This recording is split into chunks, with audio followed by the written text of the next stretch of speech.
नमस्कार, ये आकाशवाणी चंडीगढ़ है। अब आप प्रतिका से प्रादेशिक समाचार सुनिए। केंद्र सरकार ने प्रत्यक्ष विदेशी निवेश एफडीआई नीति में संशोधन को मंजूरी दी है, जिससे अंतरिक्ष क्षेत्र में 100% विदेशी निवेश की अनुमति मिल जाएगी। नई दिल्ली में केंद्रीय मंत्रिमंडल की बैठक के बाद मीडिया को जानकारी देते हुए सूचना एवं प्रसारण मंत्री अनुराग सिंह ठाकुर ने कहा कि संशोधित नीति के तहत उदारीकृत प्रवेश मार्गों का उद्देश्य संभावित निवेशकों को अंतरिक्ष में भारतीय कंपनियों में निवेश के लिए आकर्षित करना है। श्री ठाकुर ने कहा कि उपग्रहों, ग्राउंड सेगमेंट और उपयोगकर्ता सेगमेंट के लिए घटकों और प्रणालियों या उप प्रणालियों के निर्माण के लिए स्वचालित मार्गों के तहत 100% तक एफडीआई की अनुमति दी जाएगी। केंद्र सरकार ने महिला सुरक्षा के लिए लागू गृह मंत्रालय की योजना 1180 करोड़ रुपए की कुल लागत से 2025-26 तक जारी रखने का प्रस्ताव स्वीकृत कर लिया है। ये निर्णय प्रधानमंत्री नरेंद्र मोदी की अध्यक्षता में हुई केंद्रीय मंत्रिमंडल की बैठक में लिया गया। बैठक के बाद सूचना एवं प्रसारण मंत्री अनुराग सिंह ठाकुर ने संवाददाताओं को बताया कि इसके तहत 24 घंटे आकस्मिक हेल्पलाइन सेवा 112 को और मजबूत किया जाएगा और पुणे, चंडीगढ़, कोलकाता, दिल्ली, कामरूप और भोपाल में 6 साइबर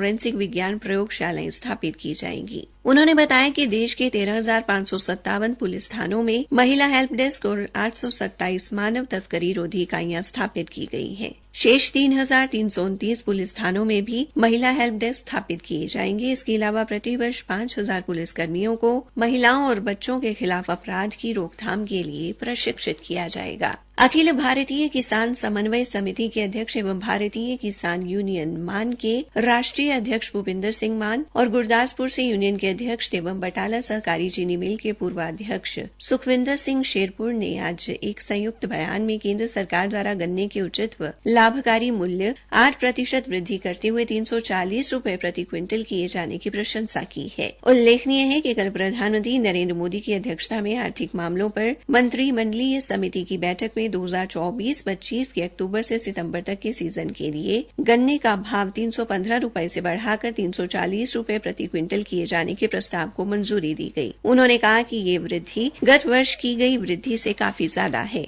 सरकार के इस फैसले का स्वागत करते हुए श्री मान ने कहा कि इससे गन्ने के उत्पादन एवं धान से हटकर अन्य फसलों की बिजाई को प्रोत्साहन मिलेगा। उन्होंने राज्य सरकारों से भी अपील की है कि वे भी केंद्र सरकार के फैसले का अनुसरण करते हुए राज्य परामर्श मूल्यों में वृद्धि करें। उन्होंने कहा कि पंजाब को केंद्र सरकार के इस फैसले के बाद गन्ने का भाव अब 416 रुपए प्रति क्विंटल देना चाहिए। आज विधानसभा के बजट सत्र के तीसरे दिन सदन की कार्यवाही प्रश्नकाल से शुरू हुई। आज विधानसभा में मुख्य विपक्षी दल द्वारा लाए गए अविश्वास प्रस्ताव पर चर्चा होगी। मुख्यमंत्री मनोहर लाल कल विधानसभा में वित्त मंत्री के तौर पर बजट प्रस्तुत करेंगे। हरियाणा विधानसभा में मुख्य विपक्षी दल कांग्रेस द्वारा लाए गए अविश्वास प्रस्ताव के मुद्दे पर निर्दलीय विधायक बलराज कुंडू ने कहा कि वो अविश्वास प्रस्ताव पर कांग्रेस का समर्थन नहीं करेंगे। उन्होंने कहा कि कांग्रेस फजीहत कराने का काम कर रही है और वे उनकी फजीहत का हिस्सा नहीं बनेंगे। उन्होंने कहा कि कांग्रेस के पास 30 विधायक हैं, जबकि सरकार के पास 58 विधायक हैं, तो अविश्वास प्रस्ताव लाने का कोई औचित्य नहीं है। उन्होंने अविश्वास प्रस्ताव लाए जाने को महज एक ड्रामा बताया है। श्री कुंडू ने कहा कि कांग्रेस को सदन में जो मुद्दे उठाने चाहिए वो नहीं उठाए। उन्होंने ये भी कहा कि कांग्रेस की तरफ से समर्थन को लेकर उनसे कोई संपर्क नहीं किया गया। श्री कुंडू ने कहा कि अविश्वास प्रस्ताव के मुद्दे पर वो किसी के भी पक्ष में वोट नहीं डालेंगे। उल्लेखनीय है कि अविश्वास प्रस्ताव पर आज चर्चा होनी है।